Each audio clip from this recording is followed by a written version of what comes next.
येणाऱ्या सणासुदीच्या काळात भारतीयांनी स्वदेशी वस्तूंची खरेदी केल्यास नोव्हेंबर-डिसेंबरपर्यंत अमेरिका गुडघ्यावर येईल असा विश्वास स्वदेशी जागरण मंचानं व्यक्त केलाय।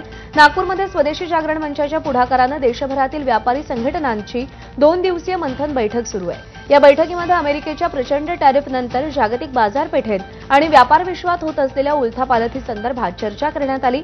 टॅरिफचं संकट तात्कालिक असून लवकरच अमेरिकेला गुडघ्यावर आणण्याचा निर्धार करण्यात आलाय। भारतीय घरगुती बाजार 145 कोटी ग्राहकांचा असून घरगुती बाजाराच्या प्रचंड मागणीमुळे भारत टॅरिफ विरोधात यशस्वीरित्या लढू शकेल असं मत बैठकीत व्यक्त झालं। 60 कोटी मध्यमवर्गीय ग्राहक भारतात असून अमेरिकेची तर एवढी लोकसंख्याही नाही, त्यामुळे मध्यम वर्गाची मोठी क्रयशक्ती भारतात असून जगात ती दुसऱ्या क्रमांकाची क्रयशक्ती आहे, याकडे बैठकीत लक्ष वेधण्यात आलं।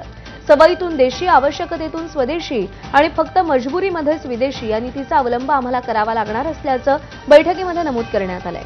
यावेळी स्वदेशी जागरण मंचचे राष्ट्रीय संघटक सतीश कुमार यांच्याशी एबीपी माझानं खास बातचीत केली आहे।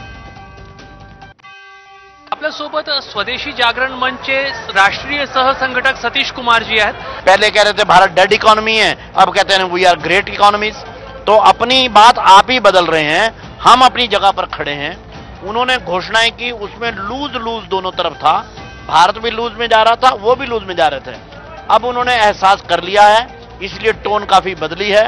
पूरी तरह नहीं बदली, लेकिन टोन काफी बदल ली है। लेकिन हमारे को उम्मीद है नवंबर-दिसंबर तक वे अपनी टोन पूरी तरह बदल लेंगे।